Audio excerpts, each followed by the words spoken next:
Hi everyone, it's Becky here. And it was a cold winter day in Montreal back in November, and I was around Villa Maria metro station. So the Villa Maria area is another old-fashioned community in Montreal, and there's a super high population of squirrels almost everywhere in the city. That's really pretty. Icicles hanging around the eave area. And here I am getting closer to the cafe. I just love these storefronts and this mural here. And the cafe is right up the stairs. It's called Cafe MELK. So when planning for sketching trips, I take it really easy by start Googling, for example, cafes and parks on Google Map that has pretty high ratings, and I just write those names of the cafes down in my agenda, and I just let Google Map guide me with a public transit system. And I ordered the cookie and the cup of latte. As always, I sketched my coffee and sweet on the bottom of my sketchbook page. First of all, I want to sketch the interior of the cafe because I found the people on the other side to be really interesting. There are a lot of people in here today for warm drinks and snacks. So I'm beginning to draw the side view of this senior lady's face. She's wearing a nice hat. And this is her posture. And she's concentrating on her conversation with her friend, so I think she won't notice me. So I just quickly drew her legs, one on top of another, and her boots. Yeah, her body is a little foreshortened because I draw very spontaneously without, measuring too much about the human anatomy, like the proportions. It's okay. Sometimes the proportion is off, that's fine. I think the most important thing is to capture the interesting posture of that person.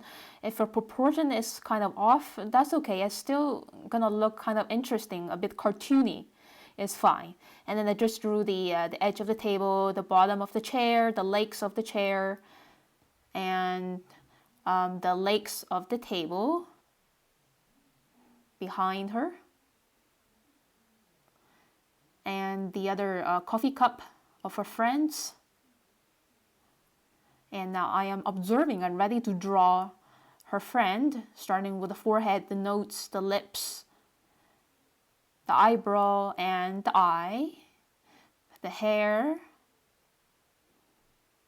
So like drawing really quickly because people are kind of like moving all the time. And I always enjoy, drawing people from real life and also animals and other moving things from real life because I actually like the movement.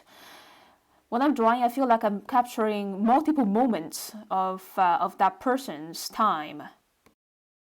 So when you see people or other stuff moving when you're trying to draw it, don't stress out because this is how nature works. They're supposed to be moving.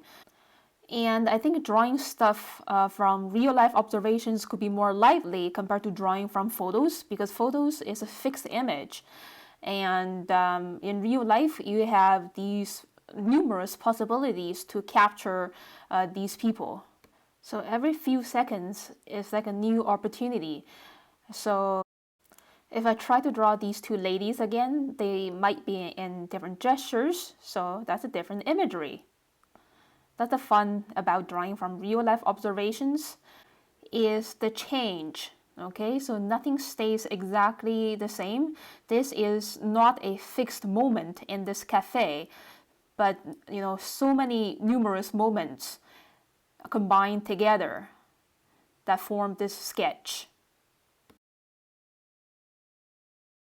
Okay, so now I'm just drawing the lines of the other bench and the tabletop with a laptop on it, and drawing this girl. Actually, she had pretty short hair and a hat, looking down at her laptop and then extending the wall all the way to her, drawing her water bottle there, the neck area, her shoulders, her arm and elbow.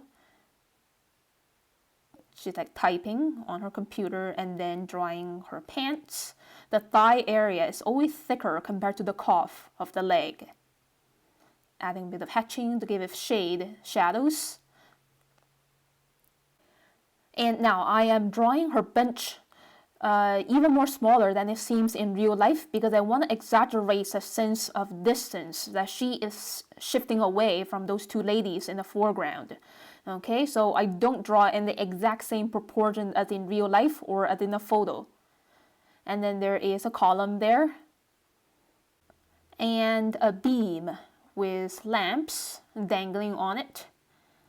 And now I'm drawing one of their menu boards up there, and the leafy houseplant, and the two doors of the fridge where they sell their own drinks and other bakery stuff, the layers of shelves and the containers, and then drawing this pastry display shelf, these little items. Just keep the shapes really simple, and more tiles on the bottom of the counter, finishing the bottom of her bench. And then moving to the background area, there is like a speaker there or something, yeah. And then drawing the line dividing the ceiling and the back wall with a pipe in between, more lamps hanging from the ceiling, and drawing the 3D of the pipes and these cute little details. Now the pipes are now looking like submarines, and adding another person's head and another person's back of the head, and then some more houseplants. Now I'm drawing the frame of another display shelf and all of those packages on it. I think those are their merchandise for sale. And some picture frames on the wall, some abstract images in there, some more lamps on the wall, final details with the drawing, some quick vertical line to show the texture of the wall, and these lines are help to show the 3D of the ceiling, and another lamp there. Now the line work is done. I'm ready to add watercolors to give this interior space a nice mellow glow. So I just wetted the area first with clear water and adding on a bit of cadmium yellow mixed with lemon yellow, diluted. And just spreading it all over the ceiling and the wall area. So I think it's pretty important to keep this color diluted or transparent, so it really looks like it's the glow of the lights. And then same for the floor area. Wet onto wet, blending on some brown or burnt sienna. And then a bit of shade on the wall, because those people are giving cast shadow to the tiles using leftover gray. Mixing more leftover gray with ultramarine blue and a little bit royal purple for the bottom of the back wall. And then wet onto wet a bit of ultramarine blue around the bottom of these people's feet in the foreground to give a sense of shadows. And same around the table's edges. So you have to observe carefully. Everything in the world is 3D. So it's not just one singular color. There should always be one side that's shaded. And then putting on the skin color for the people. So I mixed my own skin color with red and orange, diluted with a lot of water. So it's a nice peachy color. The second layer contains slightly less water, so there's more warm pink around the cheek area. Using red and magenta for the lady's hat. And putting on a slight bit of red pink around these people's cheek areas, just so their faces look more lively. And also leaving enough contrast around the forehead and the front part of the face. Using the leftover green in my palette to paint these houseplants, and then brown around the edges of these benches and tables. And also for some of these people's hair, it's of a brown tone. Okay, so now the tones for the interior space is very much done. Now I'm ready to paint the outfits of these people. So for her outfit, I am using kind of purplish gray that I mix with a really high ratio of royal purple and a bit of ultramarine blue,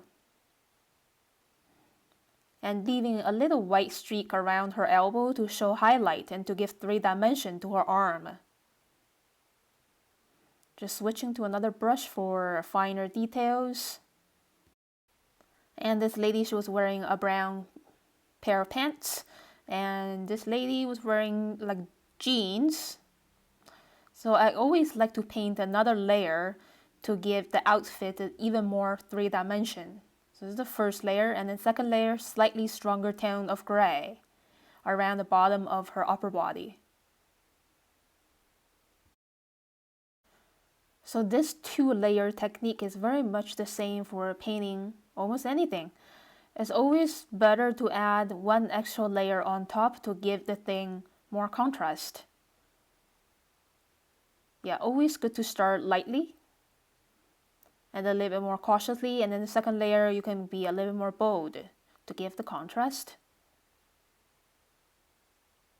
And adding some more darker brownish gray around the bottom of the benches. Some vibrant little colors for those bottles inside the fridge, and orange brown for the menu board.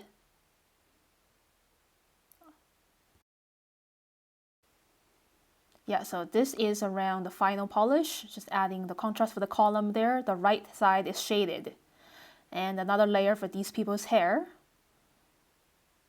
For the bottom of their shoes, there's a dark shadow from their bodies, and then the exit sign around the ceiling. And some more wooden colors for the shelves. And for the packages. So using a lot of leftover colors, it saves a lot of time compared to mixing colors from scratch. And that's why I never clean my palette. Some more blues here and there. That's it. So after taking a quick little break, I'm ready to sketch the view outside the window. It's a little tricky because there's the sticker of the cafe's logo right there obstructing the view.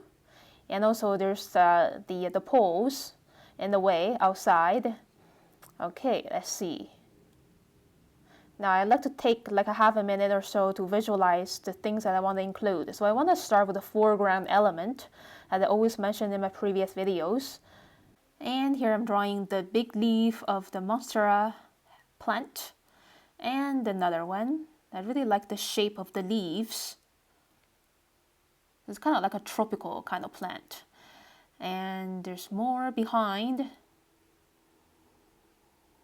So drawing these foreground elements first, they're kind of like rulers that I will know where those buildings outside the window will be positioned. And some more leaves. When drawing leafy plants or vegetables, fruits with tons of details, I barely look at the paper and just move my pen and using my eyes to look at the real thing and not judging what's coming out on the paper. There's more leaves behind. There's quite a bit of overlappings happening here. So always take it easy by not looking at the paper too much. So none of these leaves are perfect. Some are even like a little dried, crumpled up, but that's what they really look like. And then writing down the title, the name of the cafe, Cafe MELK. And then drawing the windowsill. After that, I'm ready to draw the view outside. I can always compare with the position of the leaves. Before that, I want to draw a man standing outside, holding his cup of coffee and chatting with his friends. But I didn't get the time to draw his friends because they just quickly moved away in like 30 seconds. And then his hot drink right there. Accentuate these stalks of the plant. So now, as you can see, I'm kind of comparing the placement of these buildings in relationship to the leaves below. So this is the first main building on the right side, the banners of the shop fronts. Yeah, so these are very simple rectangular shapes with words in it. And the display windows. And part of the design of the building, those tabs on the sides. Now starting to add these windows, color in the window panels with solid black ink to give the building a density that there's a deep space behind the shape. And same for the display window areas. Some more window panel shapes. So once the width of this building is done, the other details is pretty easy, including those little windows and the display windows. It just looks complicated because I'm trying to create an illusion of the real thing. And then I just added a car there on the right side just to make the street scenery more interesting. And now it's time to draw the side of this building, which is a cube shape that we can see two sides of it. The front with windows and the side was just one. Yeah, it's a cube shape. And the bottom of the cube shape is being covered by another smaller building. Very skinny one. And then adding these windows in the same way, coloring the panels with solid black ink and foliages, winter foliages on the bottom. And the display window area nice and loose. I can't really see well because there's a lot of movement there obstructing the view. And another tree. Yeah, so those tabs on the side of these buildings are one of the main characters of these buildings. And then, yeah, the railings around the bottom. Yeah, I think that's very much it. So in Quebec, we can't take videos and photos of people's faces, so that's why I can't have a reference photo for the first sketch I did. So here's the finished line work of my second sketch, and now I'm ready to add watercolors. So the clouds are spreading out a bit and showing the blue sky. So I just wetted the sky area with clear water, adding a bit of mellow yellow to show a bit of sunshine, and then wet onto wet, stronger cerulean blue. Because the blue is stronger than the yellow, it's not turning into green. And then some warm yellow for the street and this building. Wet onto wet, very loosely, some brown or burnt sienna. So this building is just not one simple singular color. It's a nice blend of 2 or 3 different tones of orange browns. Okay, now move on to the main buildings. A bit of nice yellow for the first layer to show the color of the sun being reflected onto the exteriors, and then wet onto wet, some like a dark sepia or raw umber color, nice and loose. Just let the previous layer breeze through this dense brown color. And then, yeah, these two buildings are of very similar colors of sepia. I'm controlling the tone or the values of these browns slightly by mixing more or less water, so none of these areas are like a flat brown. And using the leftover bluish gray to paint those dark areas of the display windows. Some more brown colors for these shop fronts, the banners and areas here and there. A lot of muted colors for these buildings and shops. And also these muted colors are kind of helping to show the atmosphere of the winter even better. Yeah, this banner contains a slight bit more red. Playing around with these muted grays, bluish grays for those window glassy areas. Now finally, these foreground elements is making this scenery more interesting with these juicy greens. Lime green mixed with a bit of cadmium yellow. Wet onto wet, a little more lime green and viridian green. Yeah, so just play around with colors in the same family to create more definition and contrast.